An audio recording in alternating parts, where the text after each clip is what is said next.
오늘 은혜 받으신 하나님의 말씀 봉독해 올리겠습니다. 신약성경 요한복음 13장 12절로 17절에 있는 말씀입니다. 신약성경 요한복음 13장 12절로 17절에 있는 말씀입니다. 찾으신 줄 알고 봉독해 올리겠습니다. 그들의 발을 씻으신 후에 옷을 입으시고 다시 앉아 그들에게 이르시되 내가 너희에게 행한 것을 너희가 아느냐? 너희가 나를 선생이라 또는 주라 하니 너희 말이 옳도다. 내가 그러하다. 내가 주와 또 선생이 되어 너희 발을 씻었으니 너희도 서로 발을 씻어주는 것이 옳으니라.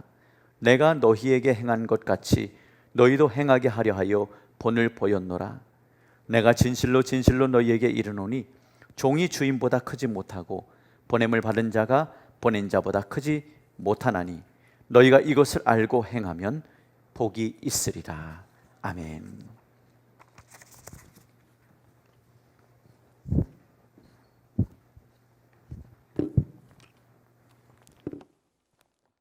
오늘 말씀은 예수님께서 십자가에 달리시기 전에 제자들과 함께 만찬을 나누시고 그 제자들의 발을 씻기신 유명한 사건입니다. 제가 이 말씀을 준비하면서 발에 대해서 한번 이렇게 좀 조사를 해봤어요. 검색을 해봤어요. 근데 제가 알지 못했던, 평소에 생각하지 못했던 그 많은 것들을 좀 알게 되었습니다. 이 발이 우리 인체 뼈가 한 206개 정도 있다고 그러잖아요. 그런데 양쪽 발에 합쳐서 발에만 뼈가 52개가 들어가 있대요. 그러니까 우리 몸 전체 뼈 중에 4분의 1이 발에 다 모여 있는 거예요. 그리고 우리 몸에서 가장 굵고 강한 근육이 이 발의 발달에 있다고 합니다. 그리고 우리 몸에 가장 많은 인대가 밀집되어 있고 또 관절이 33개, 근육이 64개, 인대가 56개로 이루어져 있어서 인대는 이 막 격렬한 어떤 긴장과 비틀림을 견뎌내고 이 또 발에는 혈관들이 많이 모여 있다고 해요. 그래서 발을 제2의 심장이라고도 한다 그러잖아요. 그래서 이렇게 발 모양 보면은 뭐 여기는 심장, 여기는 뭐 콩팥, 간 뭐 이렇게 이건 발이 아니에요. 제 손입니다. 제 발을 들 수 없어서 이렇게 한 겁니다. 발에는 이렇게 그 혈관들이 이렇게 많이 지나다 보니까 실제로 그 우리 심장에서 피가 뿜어져서 이렇게 온 몸을 돌면서 산소와 그 영양을 공급하는데 그것을 다시 심장으로 올려 보내는 일을 하는 게 바로 발이라고 합니다. 그래서 사람이 1km를 걸을 때마다 약 12톤의 힘으로 그 피를 다시 뿜어 올린다고 합니다. 그러니까 우리가 무슨 혈액순환 계통에 뭐 이렇게 문제가 생기면 발 먼저 붓는 이유도 그것 때문에 그렇다고 합니다. 그러니까 발이 참 많은 일을 합니다. 그리고 우리 몸 전체적인 비율로 봤을 때는 2%밖에 되지 않는데요. 발 그 면적이. 그런데 그 2%밖에 안 되는 면적이 나머지 98%를 바치고 있잖아요. 뛰기도 하고 중심을 딱 잡아주고. 그러니까 하나님이 참 우리 사람을 그냥 만드신 게 아니구나 라는 생각을 다시 한번 하게 됐습니다. 너무나 과학적이고 너무나 신기하게. 이거를 보면서 제가 느낀 게 뭐냐면 이 발이 그렇게 혈액순환을 좋게 해주는 역할을 하다 보니까 그러니까 걷는 운동하는 게 좋다고 얘기하는 게 그것 때문이고 중학교 때 그 선생님 중에 한 분이 유독 그렇게 발바닥을 때리기를 좋아하는 선생님이 계셨거든요. 책상에 무릎 꿇게 해서 발바닥을 때리는 이유가 훈육도 있었지만 제자들의 건강을 생각해서 그렇게 발바닥을 진짜 참 많이 맞았던데 그래서 제가 이렇게 건강합니다 아직까지. 이게 발이 참 너무나 귀중하고 많은 기능을 감당하고 있는데 그렇게 혹사당하는 거에 비해서는 대접을 사실을 그렇게 잘 받지 못하는 우리 신체의 일부분이 바로 발이 아닌가 생각을 하게 됩니다. 남자 같은 경우는 군대에서 2년 동안 통풍도 안 되는 전투화를 신고 군화를 신고 없던 무전까지 걸려서 나오는 게 바로 군대잖아요. 요즘은 제가 가끔씩 5858 부대 올라가서 설교를 하면은 전투화 신는 거 한 번씩 보게 되는데 너무 잘 나와요. 정말 살 수 있으면 좀 사가지고 와서 교회에서 작업할 때 한 번씩 신고 싶을 정도로 너무 잘 나오더라고요. 근데 예전 전투화는 아시다시피 꽉 막혀가지고 제가 원래 이 얼굴 미남보다 발 미남이거든요. 정말 못 믿으시겠지만은 발이 얼마나 이쁜지. 근데 군대 가서 없던 무좀까지 걸려. 지금은 다 나았지만 지금 그냥 긁는 건 간지러서 긁는 거지 무좀 때문에 긁는 거 아닙니다. 오해하지 마시기 바랍니다. 혹시라도 저를 보게 되면 그 없던 무좀까지 생길 정도로 그 발을 그렇게 혹사시키고, 여자분들 같은 경우는 특히 뭐 하이힐 같은 거 신으면은 그죠? 발가락이 변형되고 막 틀어지기도 하고. 그 제 아내가 족저근막염이 있습니다. 그래서 뭐 좀 오래 서 있거나 좀 오래 다니면은 되게 힘들어하고 아파합니다. 그래서 어디 이렇게 외출하고 돌아오면은 그날은 무슨 집안일이건 뭐 다 포기해야 돼요. 그냥 누워버려요. 뭐 손 쓸 수가 없습니다. 그래서 족저근막염이 걸려서 되게 아파하는데, 그 TV 어느 날 같이 보고 있는데 그 족저근막염이나 이렇게 발에 건강이 이상이 있는 분들은 이렇게 발에 아치가 무너져서 그렇대요. 발에 이렇게 아치 부분이. 근데 그거를 어떻게 알 수 있냐면은, 여러분들도 한번 집에 가서 한번 해보세요. 바닥에 수건을 깔고 그걸 이렇게 발가락으로 이렇게 집어 올리면은 아치가 살아 있는 거고, 그 못 집어 올리면은 아치가 무너진 거래요. 에이, 그걸 못해 하고 제가 딱 집어 올렸는데 정말 제 아내가 그걸 못 하더라고요. 아니, 이걸 못해? 근데 진짜 못해요. 그래서 그 아내를 데리고 이렇게 족적을 딱 찍으면은 그 상태를 봐가지고 맞춤형 어떻게 깔창을 만들어주는 그런 데가 있더라고요. 너무 힘들어하니까 거기를 한번 데려가 봤습니다. 그래서 이렇게 그 딱 찍어서 검사를 받고 거기 그 발 모양에 맞춰서 이렇게 족저근막염 예방이 되는 그 깔창을 이렇게 맞추는데, 저보고도 한번 해보래요. 무료로니까. 그래서 무료인데 뭐 해보지 하고 발을 딱 찍었어요. 근데 놀라운 반전이 뭔지 아십니까? 그 제가 작년에 쟀으니까 45년 만에 처음 깨달은 게 제가 평발이었다는 거예요. 45년 동안 이 아치의 자부심으로 살아온 저에게 정말 완전히 와르르 무너지는, 정말 뭐 내세울 것 하나 없는데 그 아치마저 앗아간 그 45년간 간직해왔던 그 자존심이 무너지는 그런 시점이었습니다. 그래서 결국 저도 같이 깔창을 맞췄습니다. 좀 지나면 무릎이 통증이 오게 되고 뭐 이렇게 설명하시더라고요. 상술이었는지 어쨌는지 모르겠지만 어쨌든 발은 참 그렇게 우리에게 정말 소중한 기관이긴 하지만은 그 소중한 만큼 잘 대접은 못 받는 것 같습니다. 뭐 지금은 뭐 기능성 신발도 많이 나오고 뭐 발 관리하는 거에 대한 이렇게 사람들의 의식도 많이 바뀌었지만은 우리보다도 지금 더한 것이 바로 이 지금 예수님 당시에 이 당시에 유대인들에게 있어서 발에 대한 생각입니다. 그러니까 단순히 좀 뭐 지저분하고 더럽고 이런 것을 떠나서 유대인에게 있어서 그 발은 어떤 수치스러움, 그러니까 정말로 그 발을 씻기는 행위는 낮은 하인이 하는데, 그 하인 중에서도 그 히브리 하인이 아닌 히브리 하인들도 발 씻기는 거를 꺼려해서 이방인 하인들이 그 일을 맡아서 했다고 해요. 그러니까 타 지역에서 팔려온 하인들이 그 일, 그러니까 히브리 노예들도 그걸 꺼려서 발 씻는 거를 꺼려서 그 이방인 노예들이 할 정도로 이 발 씻는 거에 대해서, 그러니까 우리가 좀 우리 문화로서는 이게 발 씻기는 행위를 좀 이해하기란 쉽지 않은데, 중동 문화에서도 그 상대방의 발을 이렇게 지적하는 게 대단한 큰 결례라고 해요. 그러니까 상대방에게 그 모욕을 주고 수치를 주는 행위가 뭐냐면은 신고 있던 신발을 벗어서 때리는 게 가장 모욕적인 행동이라고 합니다. 그러니까 그 지금 예수님이 그런데 그 제자들의 발을 씻기는 행위를 하고 있는 거예요. 가장 낮고 가장 천한 종이 하는 일을 지금 예수님이 하고 계신 겁니다. 제자들이 뭐 어찌할 바를, 예수님이 왜 이러시지? 정말 어찌할 바를 모르고 정말 멘붕 상태에 빠져 있을 때 예수님께서 제자들의 발을 씻긴 이유를 말씀을 해주시고 계십니다.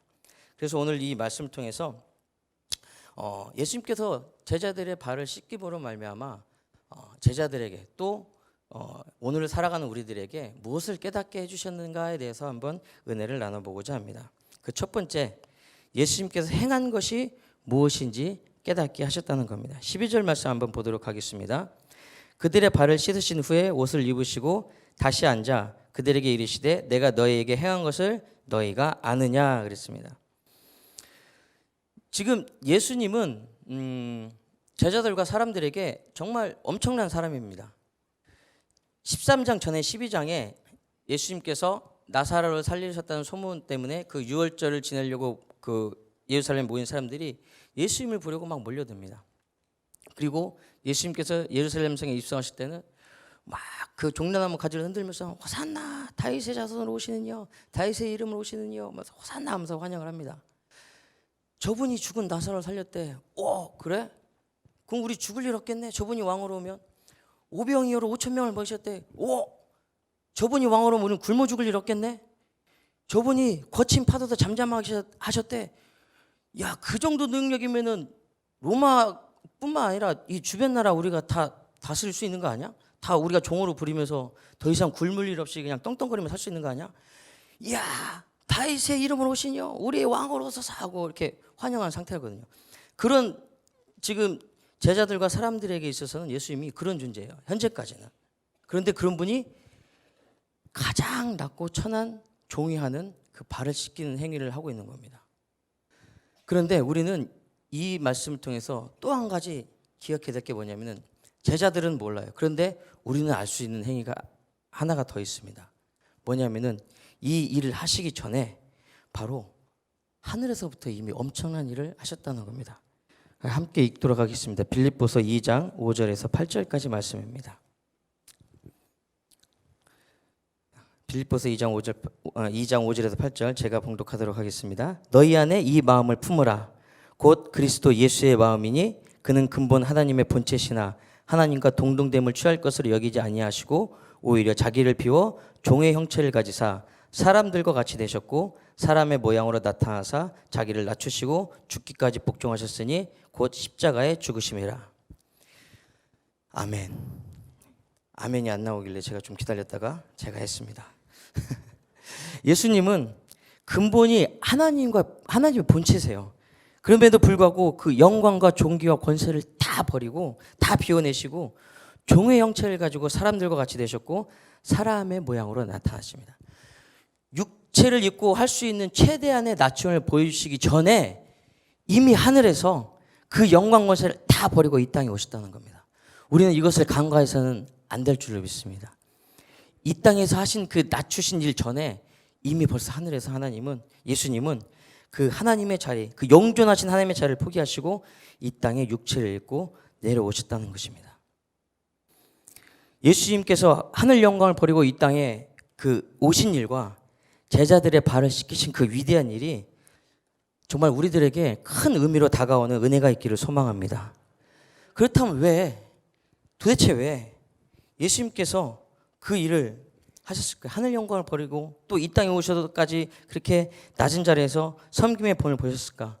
그 이유는 딱 단 한 가지입니다. 사랑 때문에. 드라마 보시면은 그 드라마나 이제 그 영화 같은 데 보면 왜 가끔씩 그런 거 나오잖아요. 그 정말 탑 연예인이 세계적으로 유명한 연예인이 스캔들이 난 거예요. 정말 그 저기 비천한 하청민과 사랑에 빠진 거죠. 그래서 그 예수님이 이제 연예인이신데 공항에 딱 들어오니까 기자들이 막 몰려옵니다. 막 사진 찍고 막 스포트라이트 막 터지고. 그러면 이제 그 예수님 매니저랑 그 보디가드들이 예수님을 이렇게 감싸고 막 그 이동을 시킬 때 기자들이 막 묻죠. 도대체 왜 그 좋은 자리를 놔두고 왜 그 좋은 권세를 놔두고 왜 그 모든 걸 다 버리고 하층민들이 사는 그곳에 가셔서 섬기는 일을 하실 겁니까? 뭐 때문에 그러실 겁니까? 그러면 이제 매니저들이 막 우리 소속사를 통해서 답변하겠습니다 이렇게 하는데 예수님이 갑자기 쫙 물리치고 한마디 하십니다. 사랑하니까, 내가 사랑하니까. 그 장면이 생각이 났어요. 사랑하기 때문에 우리를 너무나 사랑하셔서 그 사랑이 하늘 영광 보좌를 버리게 하셨고 이 땅에서도 인간의 몸을 입고 가장 낮은 곳에서 할 수 있는 그 섬김을 보이시고 결국 그 사랑을 십자가에서 확정하신 것을 기억하시기를 주님의 이름으로 부탁을 드립니다. 오늘 본문 13장 말씀에서도 이렇게 말씀하고 13장 1절 말씀에 그렇게 말씀하고 있습니다. 예수님은 자기 사람들을 사랑하시되 끝까지 사랑하시니라고 말씀하고 계십니다. 그러니까 조금 있으면 이 사람들이 어떻게 돌변할지 예수님이 알고 계세요. 제자들이 어떻게 행동할지 알고 계세요. 그 아픈 가슴을 부여잡고 예수님은 사랑하시되 우리를 끝까지 사랑하신다고 말씀하고 계십니다. 재밌는 거는 이 사랑이란 단어가요. 요한복음 1장에서 12장까지는 6번밖에 등장하지 않아요. 그런데 오늘 23장 이 사건을 시작으로 해서 예수님이 십자가에 달리시기 전 마지막에 하나님 아버지께 기도를 올리는 17장까지 이 사이에서는 무려 31번의 사랑이란 단어가 등장을 합니다.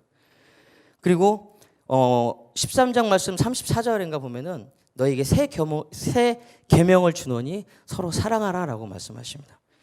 이것은 아마 십자가의 죽음을 앞두고 제자들에게 또 믿는 우리들에게 서로 사랑하라고 강조하고 싶었던 것이 아닌가 하는 생각을 하게 됩니다.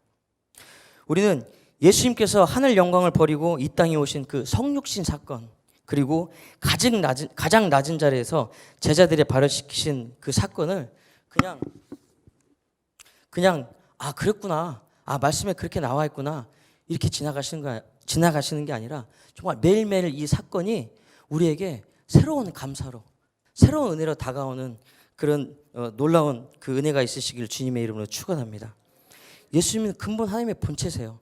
그런데도 그거를 포기하시고 이 땅에 내려오시고 이 땅에서도 가장 낮은 곳에서 섬기는 자세, 그리고 십자가에서 그 모든 사랑을 다 쏟아내셨습니다.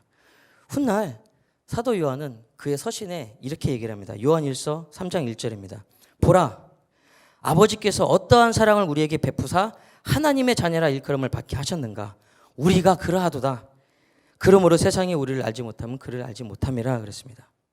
우리가 하나님의 자녀라 일컬음을 받고 예수 그리스도를 구주로 믿고 살아가는 그리스도인이라면 그 예수님께서 우리에게 어떠한 일을 행하셨는지 깊이 깨닫는 은혜가 있으시기를 주님의 이름으로 축원합니다. 두 번째, 예수님께서 제자들의 발을 씻기신 이유는 섬김이 무엇인지 깨닫게 하셨다는 겁니다. 13절에서 15절 말씀입니다. 너희가 나를 선생이라 하느냐? 선생이라 또는 주라 하니 너희 말이 옳도다. 내가 그러하다. 내가 주와 또는 선생이 되어 너희 발을 씻었으니 너희도 서로 발을 씻어주는 것이 옳으니라. 내가 너희에게 행한 것 같이 너희도 행하게 하여 본을 보였노라. 아멘. 오늘 이 말씀의 배경을 좀 보면요, 예수님께서 베드로와 요한에게 그 유월절을 준비하게 하십니다. 그리고 큰 다락방을 얻어서 음식을 나누고 포도주와 떡을 떼며 의미심장한 말씀을 하시죠. 그리고 또 이 중에 내가 팔자가 있다고 얘기를 하십니다. 제자들 사이에 이제 논쟁이 일어났습니다. 누구야? 예수님 팔자가 도대체 누구야? 너야? 난 아닌데? 난 아닐걸? 막 제자들이 서로 누가 감히 우리 예수님을 팔아? 논쟁을 합니다. 그런데 그것도 잠시 지나서 바로 무슨 일을 하냐면은 제자들이 누가 큰지 그 자리에서 싸웁니다.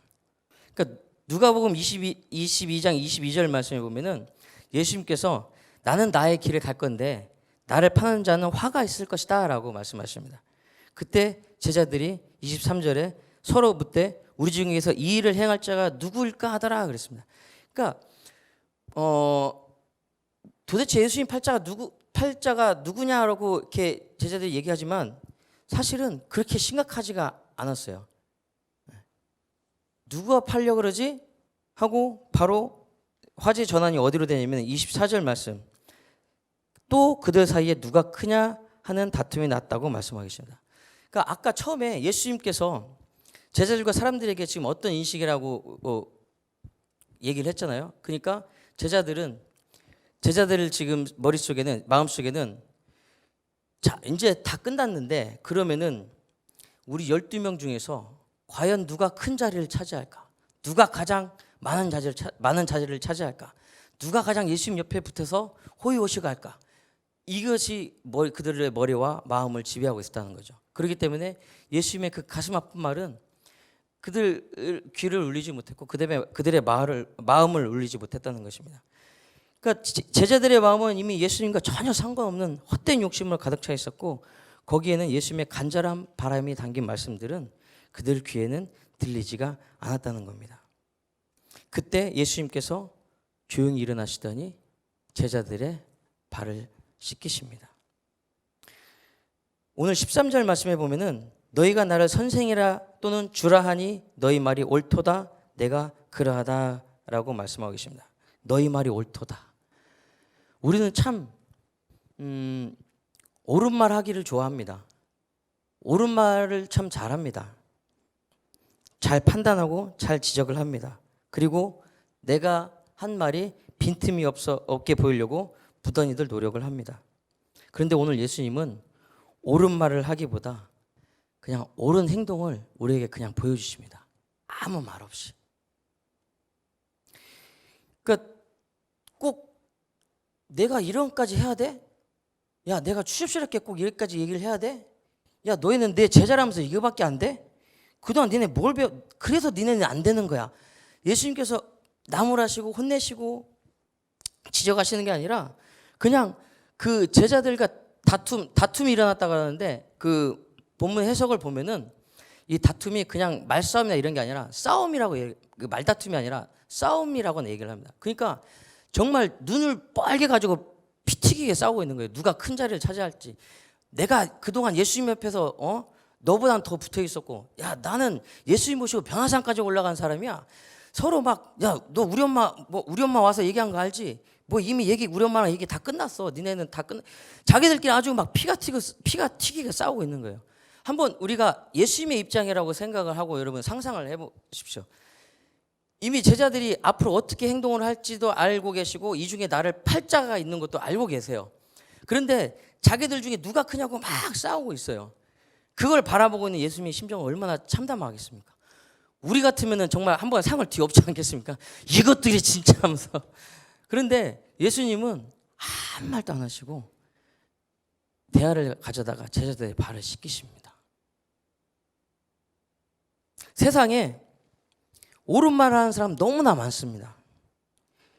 옳은 말은 누구나 할 수 있어요. 많이 배우고 많이 가지고 많이 누리면서 옳은 것을 따지고 말하는 사람은 너무나 많다는 겁니다. 그런데 그 옳은 것을 행동으로 옮기는 사람은 많지가 않다는 것입니다. 기억하시기 바랍니다. 옳은 말은 고개를 끄덕이게 할 수는 있어도 마음을 끄덕이게 할 수는 없습니다. 우리 한번 따라해 보겠습니다. 옳은 말은 고개를 끄덕이게 하고 옳은 행동은 마음을 끄덕이게 한다. 섬김은 말이 아닙니다. 행동입니다.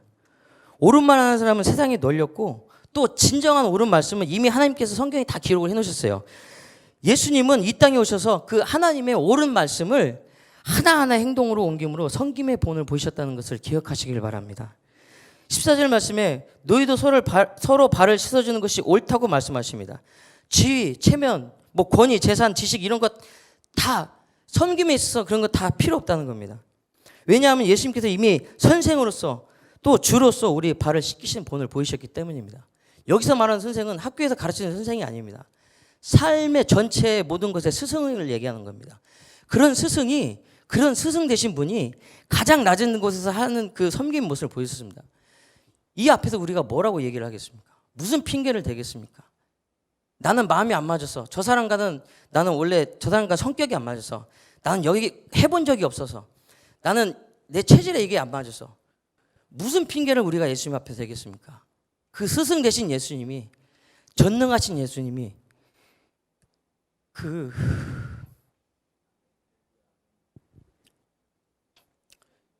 영원 전부터 계신 예수님이 이 땅에 오셔서 그 낮은 자리에서 그 행하셨는데 그 앞에서 우리가 무슨 핑계를 댑니까? 뭐 때문에 못한다고 어떤 그런 말을 우리가 하겠습니까? 15절 말씀에 예수님이 말씀하십니다. 내가 너희에게 행한 것 같이 너희도 행하게 하려 본을 보였노라. 이유가 명확합니다. 본을 보이신 이유가 너희가 행하게 하려고. 예수님의 그 섬김의 행함 앞에 우리는 핑계댈 수 없고 우리는 도망갈 수 없고 섬김은 행하는 겁니다. 다른 이유를 대는 게 아니라 예수님께서 행하셨기 때문에 이미 제일 낮은 곳에서 섬김의 본을 보셨기 때문에 그 누가 예수님보다 더 낮출 수 있는 사람이 어디 있겠습니까? 그 누가 예수님보다 더 섬길 수 있는 사람이 어디 있겠습니까? 이미 그 높으신 분이 그렇게 하셨는데 우리는 예수님의 그 행하신 것을 그냥 섬기는 것이, 똑같이 행하는 것이 바로 섬기는 겁니다. 그래서 섬김은 핑계가 아니라, 섬김은 말이 아니라, 그래서 섬김은 행동인 겁니다. 예수님이 행하셨으면은 핑계 대지 마시고 도망치지 마시고 그 섬김을 감당하시는 저와 여러분 되시기를 주님의 이름으로 축원합니다. 마지막 세 번째입니다. 예수님께서 우리에게 깨닫게 하신 것은 겸손이 무엇인지 깨닫게 하셨습니다. 오늘 16절 말씀. 내가 진실로 진실로 너에게 이르노니 종이 주인보다 크지 못하고 보냄을 받은 자가 보낸 자보다 크지 못하나니. 그렇습니다. 어렸을 때 제가 그 어른들로부터 가끔씩 들었던 말이 큰 사람이 되거라 였습니다. TV에서도 뭐 이렇게 들었던 것 같기도 하고요. 큰 사람 되라, 큰 사람 되라. 저는 그 말씀을 정말 충실히 이행을 했습니다. 여러분이 어떻게 생각하실지는 모르겠지만 제가 이래봐도요, 우리 집안에서는 키가 제일 큽니다. 이런 비웃으신 겁니까 지금? 그 제가 형제가 3남매인데 저희 형님네, 그리고 저희 누님, 그리고 저희 집 저희 아들 딸이라네, 아들이 없는데 제 아내와 제 아내가 요즘 점점 그 남성화가 되고 있어서 제 딸들까지 다 해서 제가 제일 큽니다. 유전자를 이기고 나온 제가 그렇게 난 놈입니다. 이래봬도 정말 그 제가 중학교 때 제 친구들한테 막 농담을 하다가 뭐 야 내가 그래도 우리 집에 제일 커 그랬더니 제 친구가 네 집 무슨 서커스 하냐? 그렇게 얘기를 했었는데 어쨌든 어렸을 때 그 큰 사람 되라는 어른들의 말씀을 들었는데 정작 그 큰 사람이 되는 방법에 대해서 어떤 사람이 진정 큰 사람인가에 대해서 얘기해 주시는 분들은 없었던 것 같습니다. 그래서 어쩌면 남들 위해 서는 것이 큰 사람이고 남들보다 많이 가진 것이 큰 사람이고 많은 사람을 부리는 것이 큰 사람이라고 잘못된 생각을 가지고 살아오지 않았나 싶습니다. 그래서 오늘 16절 말씀에 예수님께서 무엇이 진정으로 큰 건지, 누가 가장 큰 건지, 큰 사람인지 우리에게 말씀하고 계십니다. 그러니까 16절 말씀은 무슨 말씀이냐면은 종인 우리가 주인이신 예수님보다 클 수 없고, 그러니까 종인 우리보다 주인이신 예수님이 크고, 바꿔 말하면요, 보내심을 받은 우리보다 보내신 예수님께서 크다고 말씀하고 계신 겁니다.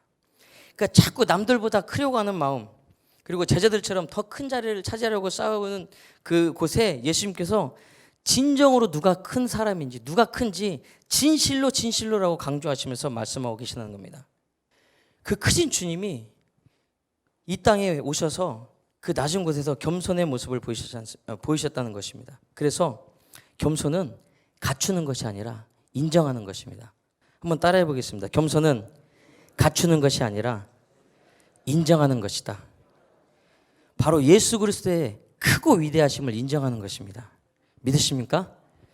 양보와 배려, 어떤 그 겸손의 미덕을 갖추려고, 소양을 갖추려고 애쓰는 것이 아니라 전 우주 만물을 통틀어서 예수님보다 크신 이가 없다고 인정하는 것이 바로 겸손의 시작이라는 것을 믿으시길 바랍니다.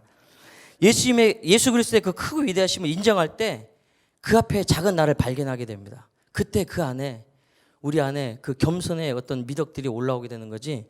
여러분, 내가 아무리 산속에 들어가서 수양을 쌓고 책을 읽고 교양을 쌓고 또 뭐 어려운 사람들을 찾아다니면서 선행을 한다 할지라도 그것이 내 안에 나로 가득 차게 되면은 결국 그 수양했던 것, 교양을 쌓았던 것, 선행을 했던 것이 다 내 기준이 되어버립니다. 내 기준이 되면은 내가 판단하게 되고, 그러면 정말 무서운 게 뭔지 아십니까? 내가 정죄를 하게 된다는 겁니다.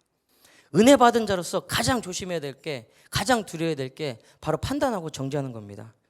은혜 받았다는 말 자체가 판단과 정죄를 하지 못한다는 뜻입니다. 판단과 정죄를 할 수 없다는 뜻입니다. 해서는 안 된다는 뜻입니다. 왜냐하면은 은혜는 예수님으로부터 아무 공로 없이 거저받은 선물이기 때문에 그렇습니다.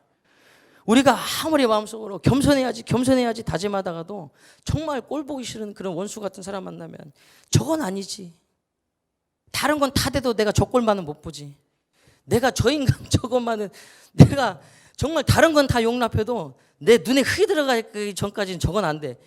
그러니까 우리가 아무리 우리 노력으로 겸손하려고 해봤자 그건 위장에 불과하다는 겁니다. 속으로는 막 무시하면서 겉으로만 친절한 거예요.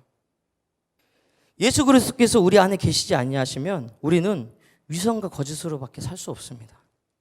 그래서 겸손은 예수 그리스도의 크고 위대하심을 인정하고 그분을 내 안에 모시고 사는 것임을 기억하시기를 주님의 이름으로 부탁을 드립니다. 우리의 어리석음은 뭐냐면은 보이는 것에 쉽게 마음을 뺏기고 보이는 것이 다인 양 큰 것처럼 느끼고 살아간다는 겁니다. 우리가 손바닥을 눈앞에 갖다 댄다고 할지언정 이 손바닥이 하늘보다 크겠습니까? 그런데 우리는 가려지니까 눈앞에 손바닥이 보이니까 손바닥이 다인 줄 안다는 거예요. 이 세상의 것이 아무리 크다고 할지언정 지존하시고 영존하시며 전능하신 예수님보다 클 수는 없다는 겁니다. 우주를 재는 단위가 광년이잖아요. 광년은 빛의 속도로 1년 동안 쉬지 않고 쭉 나가는 거리입니다. 빛은 1초에, 그러니까 똑딱하면 지구를 7바퀴 반을 돈대요. 빛의 속도가. 근데 1초에 7바퀴, 지구를 7바퀴 반을 도는 속도로 1년 동안 쉬지 않고 날아가는 게 1광년이에요. 근데 우리가 우주를 보통 얘기할 때 어떻게 얘기합니까?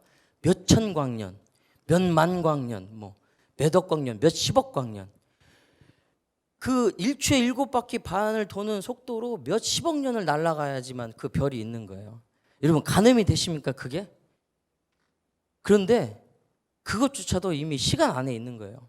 오래 걸리겠지만 가다 보면 나와요. 한 4천억 광년 가면 그 별이 있는 거예요. 몇십만 광년 가면 그 별이 있는 거예요. 그런데 우리 예수님은 그 시간을 창조하시고 그 시간 너머에 영원히 존재하시는 분이라는 겁니다. 여러분 보이는 것에 마음 뺏기지 마시고 보이지 않으나 모든 만물을 주관하시는 크고 영원하신 예수님께 정말 우리의 신뢰를 드리고 신뢰를 드리는 그런 겸손의 지혜가 있으시길 주님의 이름으로 축원합니다. 우주 거리도 제대로 가늠이 안 되는데 예수님이 가늠이 되십니까? 그래서 여러분 예수님께는 우리가 가늠을 하는 게 아니라 바로 믿음이 필요한 겁니다. 예수님의 크고 위대하심은 가늠하는 것이 아니라 바로 믿는 것입니다. 온전한 신뢰를 그 크신 예수님께 드리시기를 주님의 이름으로 부탁을 드립니다. 오늘 예수님께서 행하신 놀라운 일들 통해 우리가 겸손으로 섬겨야 함을 배웠습니다. 그런데 이 막상 얘기를 쭉 들어보니까 그럼 마냥 손해만 보는 건 아니야? 라는 생각을 혹시 하실 분이 계실까 봐 제가 한 게 아니라 예수님께서 오늘 17절 말씀을 딱하니 준비를 하셨습니다. 우리 한번 큰 목소리로 한번 합독하도록 하겠습니다. 17절 말씀입니다. 시작. 너희가 이것을 알고 행하면 복이 있으리라. 아멘. 한 번 더 시작. 너희가 이것을 알고 행하면 복이 있으리라. 아멘. 예수님께서 행하시고 우리에게 행하라 하신 이 모든 일들이 결국엔 우리에게 복 주시기 위함이라는 겁니다. 손해볼 거 없어요, 여러분. 손해보는 것 같지만 예수님께서 복 주신대잖아요. 복 주신대요. 정말 알고는 있지만 쉽지 않은 일입니다. 그렇죠? 하지만 그 크신 주님을 바라보며 주님을 의지하며 행한다면 반드시 예수님께서는 우리 안에 역사하셔서 놀라운 축복으로 여러분과 함께 하실 줄로 믿습니다. 섬김의 본을 보이신 예수님, 우리도 이 땅 가운데 예수님의 그 섬김의 본을 행함으로 예수님을 증거하는 삶을 살아가는 그런 아름다운 삶의 여정을 보이시기를 주님의 이름으로 축원합니다.